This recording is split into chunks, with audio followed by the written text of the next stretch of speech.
All right, Shalom, this is Gamal Yala, Great Millstone, Atlanta. I want to give all praises to YAHAWAH, BAHASHAM, YAHAWASHI, BAHASHAM, double honors to the elders and apostles of Great Millstone. Shalom to the Akim, pushing out this truth and sincerity. All right, this is a quick lesson, and this is going to be centered around, well, this is going to be a brief Bible breakdown, and this is going to be dealing with Isaiah 4 and 1. All right, so just a quick breakdown on this precept, and we're going to get straight into it. This is Isaiah 4 and 1. And in that day 7 women shall take hold of one man, saying, we will eat our own bread and wear our own apparel. Only let us be called by thy name to take away our reproach. All right. And yeah, so number one, that seven is not a literal 7. Okay. 7, the number 7 represents completion. So it can be, you know, a larger amount, or it could be a smaller amount. All right, depending on the Lord's will. You know,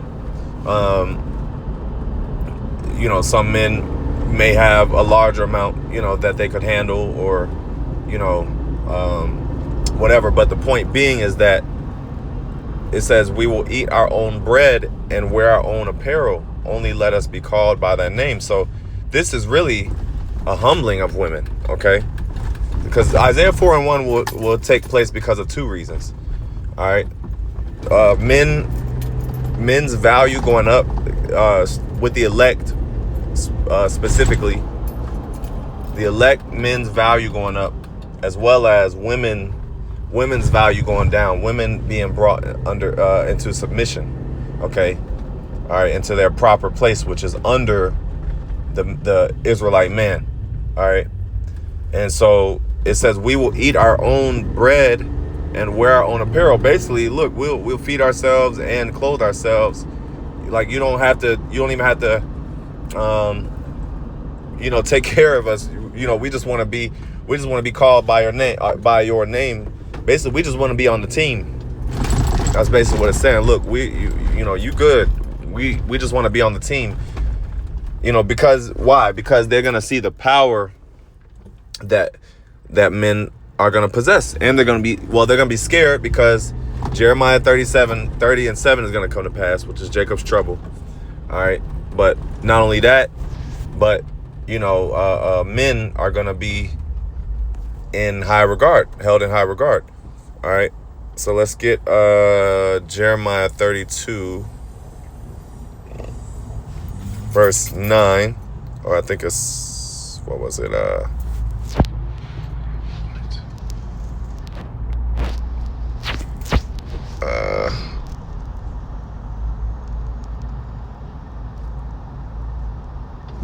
Isaiah 32 and 9. It says, rise up, ye women that are at ease, hear my voice, ye careless daughters, give ear unto my speech.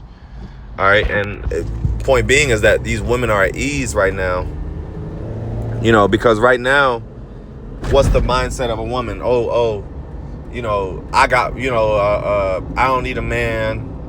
Or, you know, if they do need a man, you know, on the flip side, 1 minute women don't need a man, and I could do, you know, I got this and I got that by myself. But then on the flip side, you have women that are the complete opposite, and they just want a man for his money. All right. You got a lot of gold diggers out here. You got a lot of women that are just superficial. How do I say? They're money hungry, but I want to think of another word, but we'll just go with money hungry. All right. And a nigga got to come, you know, with, you can say material. You can say they're material, you know, but basically, let's keep going. Many days and years shall ye be troubled, ye careless women, for the vintage shall fail, the gathering shall not come. Tremble, ye women that are at ease. Be troubled, ye careless women. Ye careless ones, strip you and make you bare, and gird sackcloth upon your loins. Okay. So yeah, they're gonna be humbled.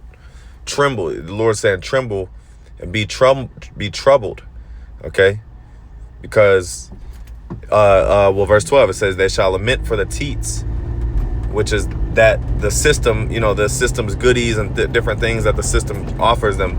They shall lament for the teats, for the pleasant fields, for the fruitful vine. Yeah, because like I said, women are able to do good here, okay, in America. All right, they're able to make a living. They're able to, do all these things, man. I think that's the point on that. So that, like I said, women are going to be humble. That's one reason. Next reason is,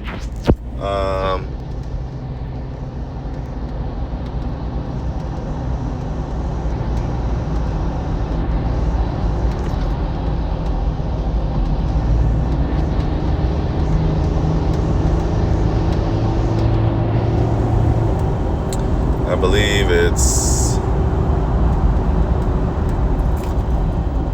yep, Isaiah 13:12. I will make a man more precious than fine gold, even a man than the golden wedge of Ophir. All right, now, so hey, this is future prophecy, but the Lord is gonna make men more precious than fine gold. Okay, men are gonna have more value. The value of the elect man is gonna go up. Why? Because wisdom and stability is gonna be the new currency. That's gonna be the stability. People are gonna be scared. So, especially women. Women are gonna be scared shitless. And those that are stable-minded, those that have wisdom and knowledge of what's going on, that's going to be stability. Women want stability in times of trouble. Who doesn't want stability? Some type of stability. And they're not going to worry about how many women. If you got 99 women, they want to be 100. They don't care, because at the end of the day, you are exemplifying, comfort in a time of distress. As being a member of the elect, you exemplify a sense of comfort and safety. All right. So, that's like I said, those are the two reasons why women will flock. Why Isaiah 4:1 will come to pass. All right. Those are the two reasons. And then, let's see, and this is just to add to the point that a man can have multiple women, because Nate will go off. Well, Nate and his men, rather, go off and they say, a man can only, it's adultery if a man has multiple women. Well, where is that in the scriptures? Because scriptures say that a man can have two wives. All right. This is Deuteronomy 22.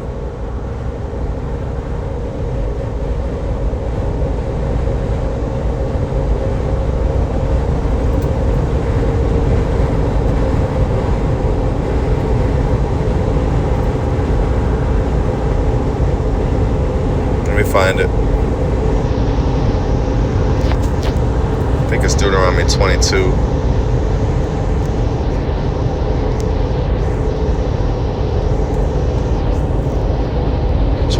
Deuteronomy 21:15. If a man have two wives, one beloved and another hated, and they have borne children, both the beloved and the hated, and if the firstborn son be hers that was hated. So this is a rule. This is how to deal with a woman who has, this is how a man would deal with two wives.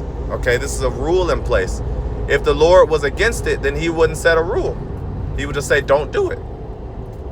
He would just say, no, you can't do that. It's not permissible. So that cuts their whole doctrine. That alone cuts their whole doctrine, because, hey, they teach the law. But what about this? They omit scriptures like this.